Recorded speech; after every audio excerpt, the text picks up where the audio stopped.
그런데 이 간부들이 발병 경위서에 정확한 기재를 꺼려하는 경향이 있습니다. 자기 책임이 될 수도 있잖아요. 한번 이렇게 작성이 되고 나면은 이 훈련병은 자기가 잘못해서 다친 게 되는 거예요. 나중에 그걸 아주 힘들어하는 부모님들이 많이 있습니다. 아드님이 이제 군에 갔을 때 뭐 다치고 온다거나 이랬을 때 어떻게 해야 되지라는 것을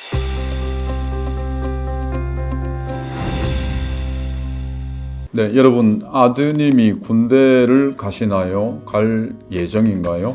아드님이 실제 군에 가서 맞닥뜨리는 현실은 생각보다 복잡하기도 하고 가혹하기도 하고 이제까지 살아왔던 인생과는 전혀 다른 환경에서 곤혹스러운 군대 생활을 하게 됩니다. 첫 번째로 훈련소를 가게 되면은 생각보다 부상을 많이 입습니다. 이 발목 관절 또 어깨 관절 특히 기초 군사 훈련을 하다 보면은 각개전투도 하고 구보도 하고 이런 다양한 훈련을 하다가 보면은 민간인으로 있을 때와 달리 이 가혹한 환경에 이제 자신을 몰아넣게 되는데 그 과정에서 꽤 부상을 많이 당합니다. 우리 국방부에서 통계를 발표하는데 훈련소에서의 부상 환자 숫자 통계는 사실 발표를 안 해요. 공식적 자료는 없습니다만은 제가 경험적으로 봤을 때 이 훈련소에서 상당히 많은 숫자의 부상병들이 발생을 합니다. 자, 이렇게 훈련소에 가서 부상을 입으면 부모님들이 매우 당황하게 됩니다. 이거 어떡하지? 이거 어떻게 처리해야 되지? 아들하고는 어떻게 연락을 하면 되지? 정말 당혹스러운 환경에서 허둥지둥하게 됩니다.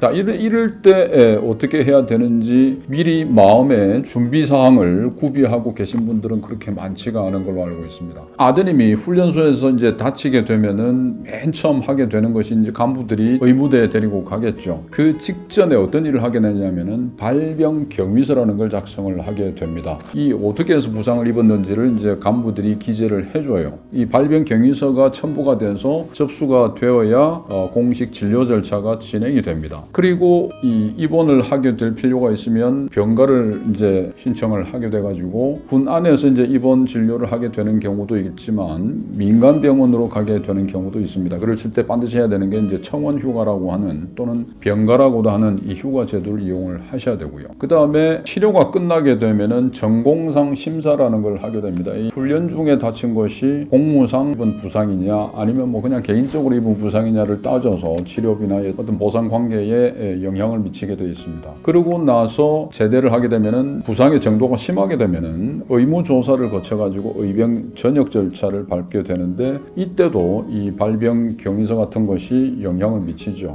그리고 제대하고 난 뒤에는 국가유공자 등록 신청 같은 절차도 진행을 할 수가 있습니다. 그러니까 이 훈련소에서 다치게 되면은 그냥 간단한 정말 아무것도 아닌 부상에서부터 꽤 중한 중상에 이르기까지 아주 다양한 환자들이 발생을 하게 되는데 이때 여러 가지 이런 발병 경위서 작성도 해야 되고 병가 신청도 해야 되고 의무조사 신청도 해야 되고 또 나중에 전공상 심사 또는 국가유공자 등록 신청 뭐 이런 여러 가지 이제 절차들이 진행이 됩니다. 그런데 아들을 군에 보내면서 이렇게 다칠 거야 라고 생각을 미리 하는 부모님들은 별로 안 계시는 거잖아요. 그래서 이렇게 막상 닥치게 되면은 이거 어떡하지 허둥지둥 정말 혼란스러운 상황에 빠지게 되는 겁니다. 자, 여러분 발병 경위서에 조금 설명을 드릴게요. 이 발병 경위서가 왜 다쳤는지를 기재하는 문서인데 대개는 대대장급의 지휘관들이 작성을 하고 서명을 하고 도장을 찍어줍니다. 그런데 이 간부들이 발병 경위서에 정확한 기재를 꺼려하는 경향이 있습니다. 왜 그러냐면 자기 책임이 될 수도 있잖아요. 군인들을 제대로 관리하지 못했다라는 것 때문에 혹시라도 자기에게 불이익이 올까 싶어가지고 조금 축소하거나 또는 변형시키는 또는 나쁜 말로 하면 왜곡시키는 그런 경우들도 왕왕 있습니다. 제가 이제 상담했던 사건 중에는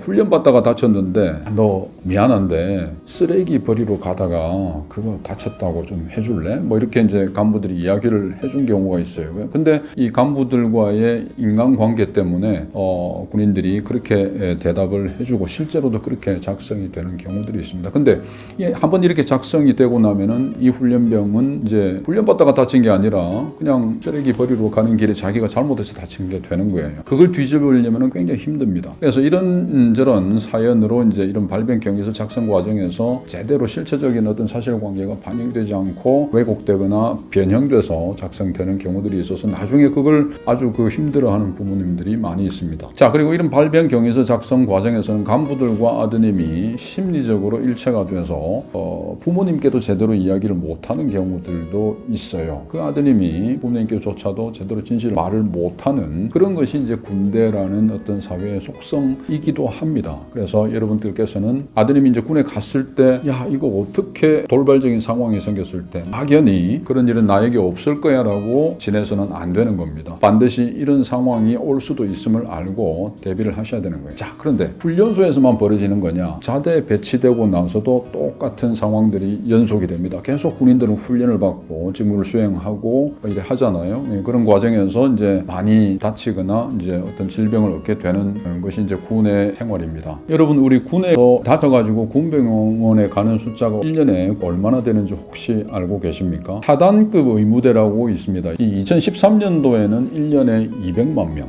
2023년도에는 약 150만 명이 이 사단 의무대에서 진료를 받습니다. 우리 병사들이 30만 명 되는데 이 30만 명이 연간 한 5번 정도는 병원을 간다는 뜻입니다. 물론 다 모든 사람이 가는 건 아니기 때문에 다치는 사람들이 그보다는 적겠죠. 그런데 생각보다 엄청나게 많은 인원이 이 사단 의무대를 가서 치료를 받는 뜻입니다. 그리고 사단 의무대뿐만 아니라 군병원도 마찬가지입니다. 2013년도에 약 125만 명, 그리고 2023년도에는 137만 명, 이렇게 어마어마한 숫자가 매년 군에서 진료를 받습니다. 그게 다 질병 부상 때문에 가는데, 물론 간부도 포함되어 있습니다만은 대부분은 우리 병사들이 가는 통계 숫자입니다. 그리고 입원하는 숫자도 굉장히 많습니다. 자, 군병원에 입원하는 숫자는 작년 같은 경우에 19,000명, 민간병원에는 매년 100만 명 정도가 진료를 받고요. 민간병원에서 입원하는 숫자가 약 2014년 정도에는 23,000명인데 2023년에는 33,000명으로 굉장히 대폭 증가했습니다. 이처럼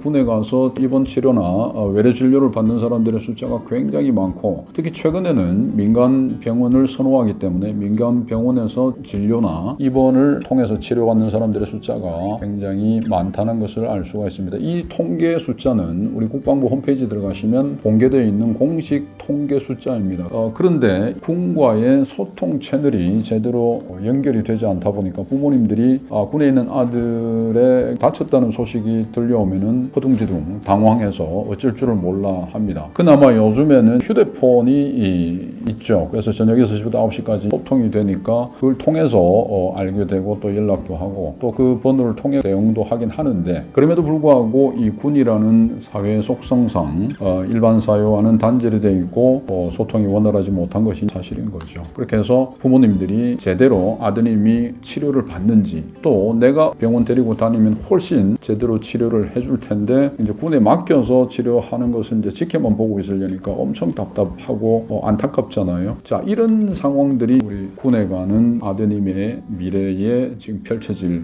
상황이라는 겁니다. 자, 그래서 우리 법무법인 한중 병역 119 센터에서 준비한 서비스가 있습니다. 이 병역 119 센터라는 플랫폼에 들어오시면은 이 병가 신청, 발병 경위서 신청, 군에서 다쳤을 때 어떻게 대응하는지에 관한 여러 가지 서비스가 있습니다. 이 서비스를 구매를 하시고 미리 준비를 하시면 저희 병역 119 센터에서 부모님을 대신해서 또는 부모님을 도와서 원만하게 이런 상황을 극복할 수 있도록 도와드리고 있습니다. 한번 이용을 해보십시오. 감사합니다.